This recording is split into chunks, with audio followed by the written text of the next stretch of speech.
All right, guys, let's talk about networking strategy, particularly those that are interested in crafting their elevator pitch, or you're doing these 30-second commercials at different networking groups.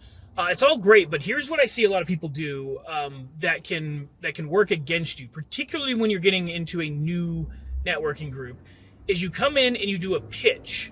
And it's one of the things that drives me nuts in sales and marketing is the idea of the pitch. And the reason is because it's always done at the wrong time, right? If I come out and just pitch you, I'm trying to sell you. I'm trying to hook you into my stuff, and I'm trying to do it kind of with brute force, right? Listen to me. This is what I do. Buy my stuff, right? It's kind of the implication of it. Instead, you want to try to create something that's more attractive so somebody can lean in, the right person can lean in and say, I like what you said. I need to know more about what you do, right? That's what we all want, is somebody to just look at us and say, hey, I want to buy your stuff, right? Well, the way that we get to that is a different approach. And here's the basic formula. Tell everybody what you do without mentioning the product, service, or the industry that you're in, right? So I'll show you how this is done in a second. I know it sounds counterintuitive because, look, if I'm for me, I'm in the digital marketing space, right? Doesn't it make sense I'd want people to know that I'm in digital marketing? And even more so, maybe it makes sense that I want people to know that I do search engine optimization and CRM management and websites and Facebook ads and all of these other things. The problem is none of those things are what my customer experiences as a result of my service, right? Those are all vehicles that I use to get to that result. That's not particularly useful for somebody to know because it honestly doesn't matter, right? Now, those details can be interesting and people want to know the process, but it doesn't matter in terms of selling it because we're selling a result, not selling a service, right? It's a very key distinction, and it's easy to get caught up in this language. So I'll tell you how this could go and give you an example of how I actually do it, so that way you can work on this for your business.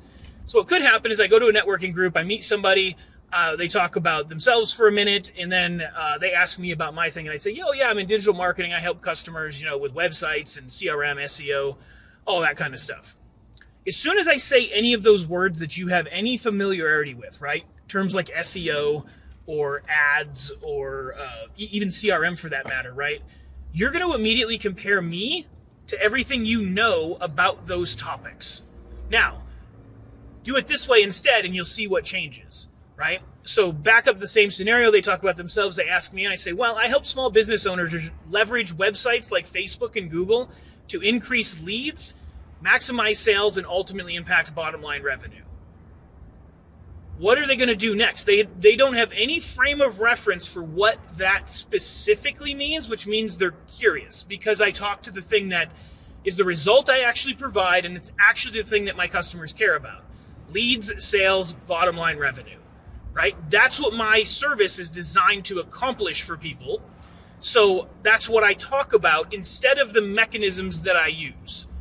Right? So when you're looking at it that way, what happens is in your mind, you now have to see me as an expert that is yet to be defined within the framework of knowledge that you have, which means I now have the front attention in your mind if you're at all interested in those things. You're hearing me say something different than what most people say about the industry, right? So you can't compare me directly to those other things. And that means you're comparing everything else that you think you know I might be doing to me instead of comparing me to it. Very key distinction. And that's what's going to get you a leg up in those kind of conversations, is talking about that end result that you provide for people, not the vehicle that you use to get them there. So how does this work in something like roofing, right? You obviously have to mention a roof or roofing in some way to talk to a customer about it. It's a fair point if you were to bring it up to me. And the way that you do this is you mention the product, service, or industry at the very end of your statement instead of at the very beginning, right? So you might start a roofing statement, and I'm not in the roofing industry, so there might be better ways to do this, but just as an example off the cuff, how you start to explore this topic, you might say something like, I help homeowners negotiate with insurance companies during stressful times because they've experienced damage to their home, particularly with their roof.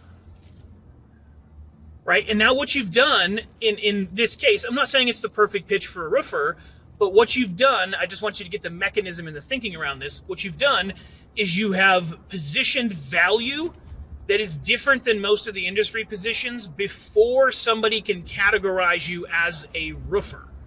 So now you are instantly different because in this conversation, you've given them more context for who you are, further making them compare other people to you instead of you being compared to other people. So a couple of tips on that. Hope it's helpful. We'll talk to you soon.